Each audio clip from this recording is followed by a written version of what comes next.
What if I told you there was a president who led America during one of its most peaceful times, but quietly stood between unity and division? No major wars, no loud speeches, no dramatic showdowns, and yet, without him, this young nation may have started to come apart. His name was James Monroe. And before this story is over, you'll see why his calm leadership may have held the country together just long enough for it to survive.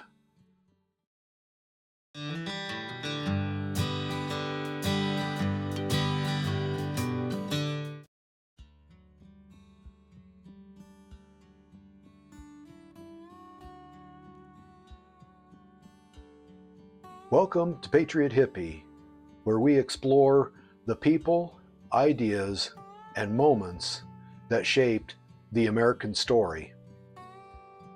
Today, we come to the fifth President of the United States, a man who doesn't always get the spotlight, but played a steady and important role in our early history. James Monroe.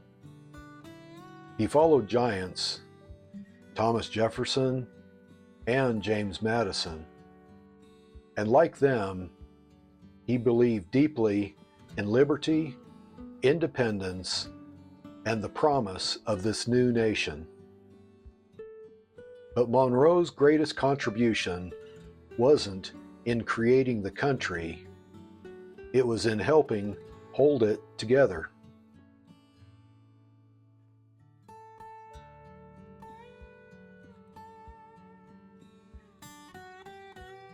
James Monroe was born in 1758 in the colony of Virginia. He didn't grow up in great wealth or privilege. His father was a farmer and a carpenter. And when Monroe was still a teenager, his father passed away. That meant responsibility came early. He attended the College of William and Mary, but like so many young men of his time, history came calling.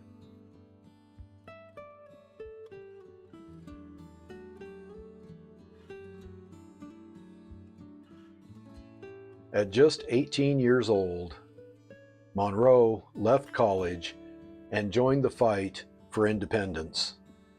He served under George Washington, and in 1776 he crossed the Delaware River with Washington himself.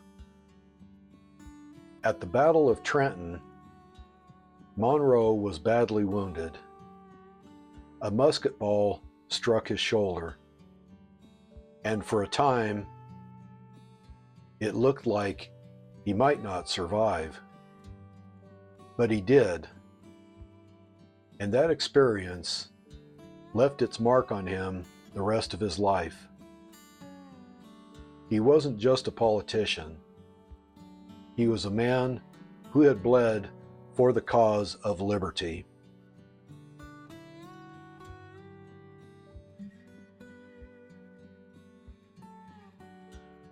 After the war, Monroe turned to law.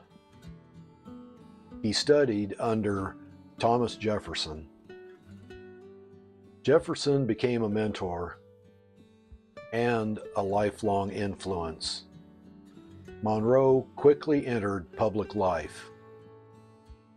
As a member of Congress, a U.S. Senator, Governor of Virginia, and a diplomat in Europe.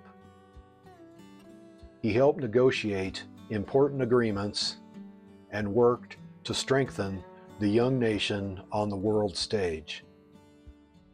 By the time he became president, he had seen America from nearly every angle.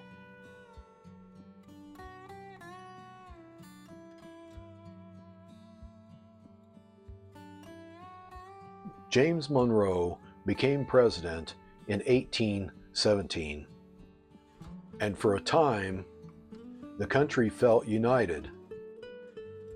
This period became known as the era of good feelings.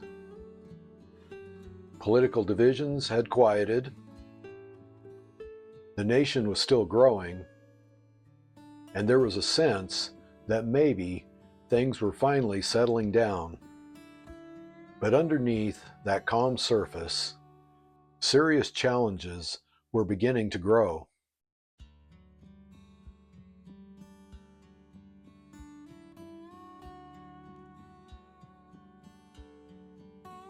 One of the biggest issues was slavery.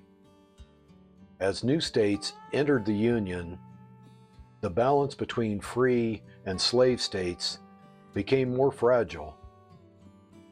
In 1820, the Missouri Compromise tried to hold that balance together. Missouri entered as a slave state.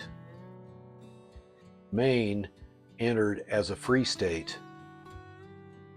A line was drawn across the country, limiting where slavery could expand. It was a temporary solution, but it bought time. And sometimes, time is what a nation needs just to keep from breaking apart.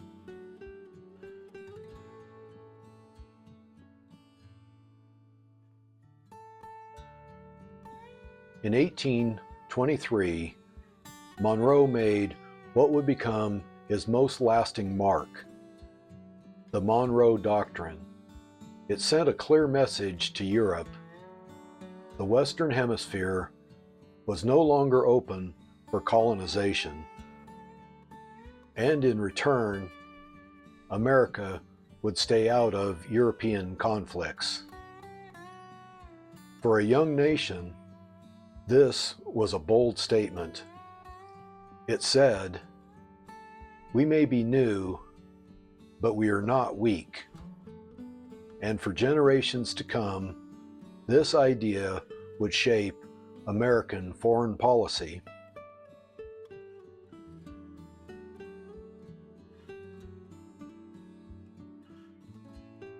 After leaving office, Monroe's life became quieter. Like many early presidents, he struggled financially. He spent his final years with family in New York, and on July 4th, 1831, he passed away, the same date as Thomas Jefferson and John Adams. 3 presidents, 3 patriots, all tied to the same day.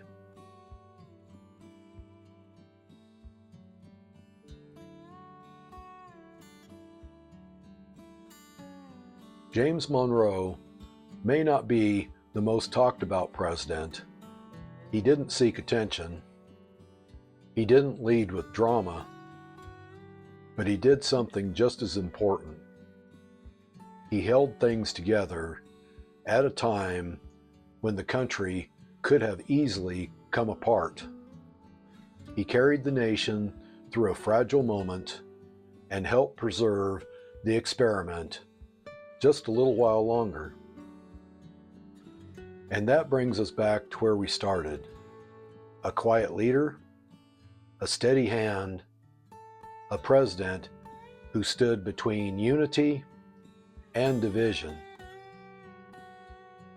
And sometimes that's exactly what a nation needs. Understanding the lives of these early presidents helps us understand the American story. Thanks for watching Patriot Hippie. If you enjoyed this video, give it a like. Subscribe to the channel and share it with someone who loves history. Until next time, peace, freedom, and the American story.